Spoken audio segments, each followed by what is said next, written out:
السلام علیکم ورحمۃ اللہ وبرکاتہ۔ شب برات میں کیا کرنا چاہیے اور کیا نہیں کرنا چاہیے؟ چونکہ شب برات کا موقع ہے، مسلمان اس رات عبادتوں کے لیے تیار ہوا کرتے ہیں، ذہن بنا ہوا ہوتا ہے، کمر مضبوط کیے ہوئے ہوتے ہیں، تو بہت زیادہ عبادتیں کرنے کا مسلمان اس رات اہتمام کرتے ہیں۔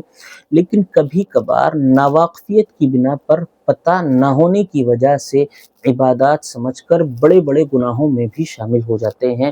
تو آج کی اس ویڈیو میں ہم سمجھیں گے کہ اس رات کیا کرنا چاہیے، کیا نہیں کرنا چاہیے، کیا اعمال احادیث سے ثابت ہیں اور کیا اعمال بدعت اور بڑے گناہ ہیں۔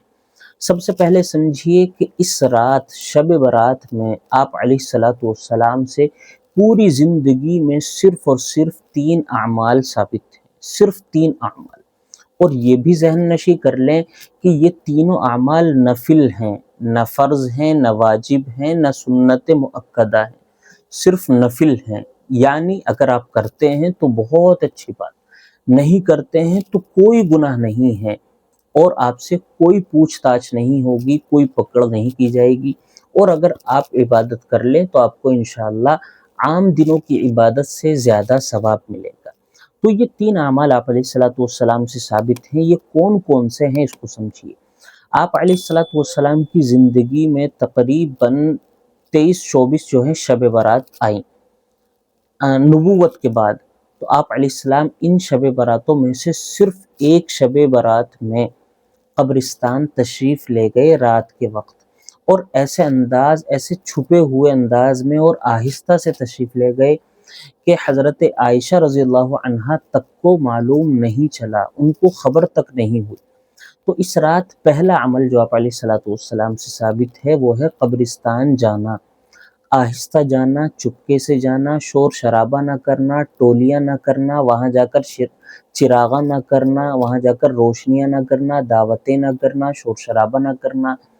اس طرح جو ہے آپ علیہ الصلوۃ والسلام سے ثابت ہے۔ چونکہ میں نے جو عرض کیا کہ حضرت عائشہ تک کو معلوم نہیں چلا، اس کی وجہ یہی ہے کہ اتنے آہستہ اور چھپے ہوئے انداز میں تشریف لے گئے کہ کسی صحابی کو، کسی صحابیہ کو، خود آپ علیہ الصلوۃ والسلام کی بیوی کو معلوم نہیں چلا۔ تو پہلا عمل ہے قبرستان جانا، اور بغیر ٹولی کے، بغیر شور شرابے کے۔ دوسرا عمل اس رات جو ثابت ہے وہ ہے رات میں نفلی عبادتیں کرنا۔ نفلی عبادت جیسے آپ صلاۃ التوبہ پڑھ لیں، صلاۃ التسبیح پڑھ لیں، تہجد کی نماز پڑھ لیں، صلاۃ الحاجت پڑھ لیں، یا کوئی اور نفل نماز پڑھ لیں۔ تو نفل نماز جتنی طاقت ہو، جتنی ہمت ہو، جتنی جو ہے چستی کے ساتھ اور دل کے حضور کے ساتھ آپ پڑھ سکیں، اتنی آپ نفلی عبادت کر لیں۔ نماز کے علاوہ آپ قرآن کریم پڑھ لیں، قرآن کریم کے علاوہ جو ہے آپ دعا کر لیں۔ اس رات دعا کا ضرور اہتمام کریں، چونکہ احادیث میں آتا ہے کہ اس رات اللہ تبارک و تعالی آنے والے اگلے پورے سال کے فیصلے فرما کر جو ہے فرشتوں کو رجسٹر سونپ دیا کرتے ہیں کہ اس پورے سال فلاں فلاں تاریخ میں، فلاں فلاں وقت میں، فلاں فلاں شخص کے ساتھ یہ والا فیصلہ ہونا ہے۔ تو اس رات آپ ضرور دعا کا اہتمام کریں، اور پورے سال حق کے فیصلے کی دعا کریں کہ اللہ اس پورے سال میرے حق میں اچھے فیصلے فرما، میرے کاروبار میں ترقی عطا فرما، میری پریشانیاں، مصیبتیں، آفتیں دور فرما۔ خصوصاً جو حضرات بے اولاد ہیں وہ حضرات اس رات ضرور دعا کریں کہ اللہ اس رات میرے لیے نیک صالح اولاد کے فیصلے فرما۔ تو نفل عبادت کریں، آپ جو ہے دعا کریں، جو ہے صلاۃ الاستغفار پڑھیں، صلاۃ التوبہ پڑھیں، صلاۃ الحاجت پڑھیں، قرآن کریم کی تلاوت کریں۔ اور جب نفل عبادت کر کے آپ کو اب لگے کہ میں تھک گیا ہوں، یا اب جو ہے دل نہیں کر رہا، تو اب جا کر سو جائیں۔ اب پوری رات جاگنے کا اہتمام نہ کریں۔ عوام میں ہم دیکھتے ہیں کہ عورتیں بھی، مرد بھی پوری رات جاگا کرتے ہیں، چاہے وہ عبادت نہ کریں، صرف باتیں کریں، صرف گھومیں پھریں، اسٹنٹ بازیاں کریں، اور جو ہے آتش بازیاں کریں، یا اور بڑے بڑے گناہوں میں شریک ہو جائیں۔ یہ تمام کام کرتے ہیں پوری رات جاگنے کی وجہ سے۔ پتہ نہیں یہ بات کہاں سے چلی ہے کہ اس رات پوری رات جاگنا ہے۔ یاد رکھیں، پوری رات نہیں جاگنا، صرف جتنی عبادتیں آپ کو کرنی ہیں اتنے وقت تک جاگیں، پھر اس کے بعد سو جائیں، اور صبح کو نماز فجر جو ہے جماعت سے پڑھیں، اور اپنا پھر جو ہے اپنا عام دن کی طرح دن گزاریں۔ یہ دوسرا عمل تھا کہ رات میں نفل عبادت کریں۔ اور تیسرا عمل آپ علیہ الصلوۃ والسلام سے اس دن اور رات کے بارے میں جو وارد ہے وہ ہے اگلے دن کا روزہ رکھنا. یعنی یہ رات آپ عبادت کر رہے ہیں، سحری کے وقت میں اٹھیں، سحری کھائیں اور جو ہے اگلے دن کا روزہ رکھیں.